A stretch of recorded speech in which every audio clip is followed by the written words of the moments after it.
Good morning everyone, welcome back to my YouTube channel housewife study blog. और कैसे हैं आप? आई होप आप लोग ठीक होंगे, बढ़िया होंगे, मस्त होंगे और अपनी पढ़ाई अच्छे से कर रहे होंगे। और मेरी दिन की शुरुआत होती है यहाँ पे किचन की क्लीनिंग के बाद। और स्टार्टिंग में मैं क्लीनिंग इसलिए करती हूँ कि किचन अगर क्लीन रहता है तो खाना बनाने में मन लगता है, खाना अच्छे से बना लेती हूँ मैं। और अगर साफ़ सफाई नहीं होती है तो खाना बनाने में इंटरेस्ट नहीं आता, मज़ा नहीं आता है। और वैसे जब सोने से पहले मैं अपनी किचन को अच्छे से साफ़ करती हूँ। और इससे क्या होता है कि मुझे थोड़ा कम मेहनत करनी पड़ती है सुबह। और लेकिन मैं दोबारा साफ़ सफाई इसलिए करती हूँ किचन में क्योंकि रात में कॉकरोच आते हैं, चींटियाँ, और चींटे बहुत ज़्यादा हैं हमारे यहाँ पे। मेरे घर में बहुत ही ज़्यादा चींटे हैं और वो पूरी किचन में घूमते रहते हैं, जिसकी वजह से मुझे साफ़ करना पड़ता है। और मेरी छोटी बेटी है, उसकी वजह से भी कि कुछ हो ना जाए, उसको इन्फेक्शन ना हो जाए, इसकी वजह से मुझे ख्याल रखना पड़ता है। तो यहाँ पे मैं जो रात के थोड़े से बर्तन रह गए थे वो साफ़ कर रही हूँ। और क्योंकि थोड़ा बहुत तो रह ही जाता है, चाहे आप कितना भी कुछ कर लें, 11-12 बजे फिर मन नहीं करता है कि आप थोड़ा सा और ज़्यादा काम करो। और मेरे साथ में भी ऐसा ही है, तो कोई लेट खाना खा रहा होता है तो फिर मुझे मन नहीं करता कि शाम को मैं करूं, फिर रात को रात हो जाती है और कुछ पीयू की वजह से भी दिक्कत हो जाती है। और दिन में ये है कि आप करते रहो, पूरा दिन आपको मिलता है करते रहो, लेकिन रात सोने के लिए होती है। तो रात में अब मेरा मन कभी कभी करता है कि हाँ चलो कर लो, क्या ही है, लेकिन 10 बजे तक, 10:30 बजे तक मैं सब साफ़ कर देती हूँ। लेकिन कुछ लोग लेट खाना खाते हैं तो फिर मन नहीं करता है। और कुछ अपनी पढ़ाई की वजह से भी, कुछ अपनी स्टडी की भी वजह से बहुत सारी प्रॉब्लम आ जाती हैं। छोटी बेटी है जिसकी वजह से बहुत सारी प्रॉब्लम हैं अभी। लेकिन ये है कि धीरे धीरे अगर मैं कर लेती हूँ तो पूरा दिन यही निकल जाता है। और लाइफ में कुछ चीज़ें ऐसी होती हैं जो झेलना बहुत मुश्किल होता है।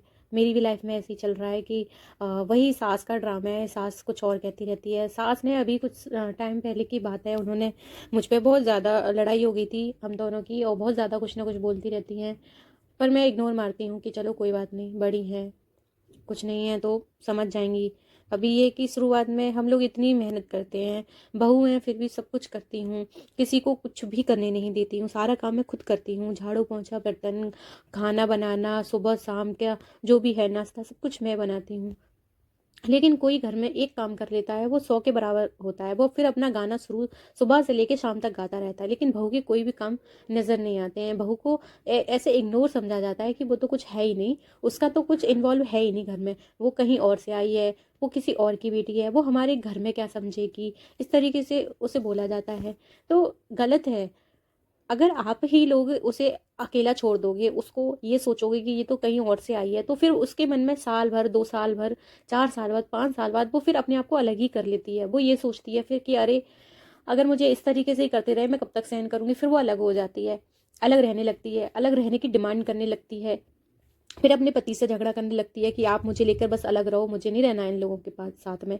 फिर आप लोग क्या कहते हो, अरे लो, इसको संस्कार नहीं दिए, इसको कुछ सिखाया नहीं, इसकी माँ ने आते ही घर में अलग हो गई, चूल्हा अलग कर लिया। तो उसकी गलती नहीं होती है, बहू की गलती नहीं होती है कि वो अलग हो गई है।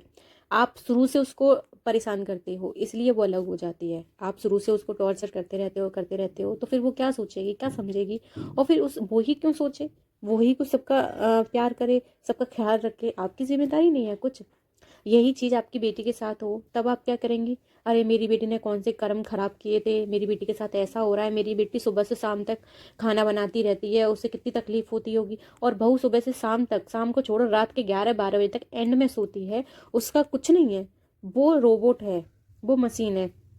लेकिन आपकी बेटी वो इंसान है। अगर वो एक काम कर लेती है तो वो इंसान है।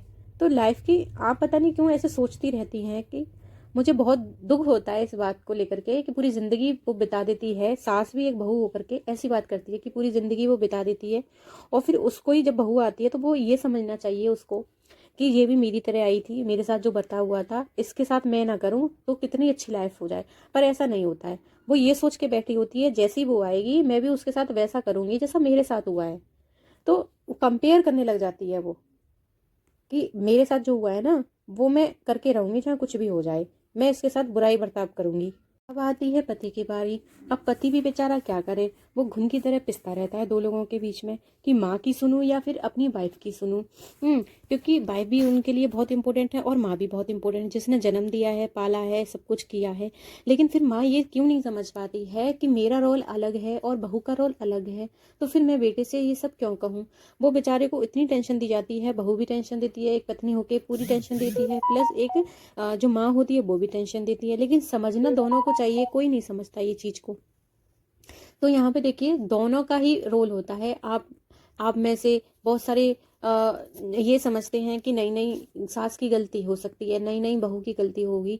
ऐसा नहीं है, दोनों की गलती मैं मानती हूँ, दोनों का ही रोल है। लेकिन सबसे ज़्यादा रोल जो निभाता है वो होती है सास, क्योंकि उसने बहुत कुछ देखा होता है अपनी ज़िंदगी में, बहुत कुछ प्रैक्टिस किया होता है कि ये सही क्या है, गलत क्या है, मैं ये क्यों कर रही हूँ, पर फिर भी वो गलत करती है, बहू के साथ गलत करती है। अपने आप को इतना विलन बना लेती है बहू के साथ गलत करते करते कि वो खुद अपनी नज़रों में गिर जाती है। बाद में जब हाथ पैर काम नहीं करते हैं ना, तो फिर सबको फिर वही दिखाई देती है कि हाँ मेरी बहू होती तो ये काम कर रही होती, मुझे ये काम नहीं करना पड़ता। लेकिन शुरू में आप उसको इतना परेशान कर देते हैं, इतना टॉर्चर कर देते हैं उसको, फिर वो ना चाहते हुए उसके मन में कभी आता ही नहीं कि मेरी सास है या फिर मेरी सास मेरी माँ के समान भी हो सकती है।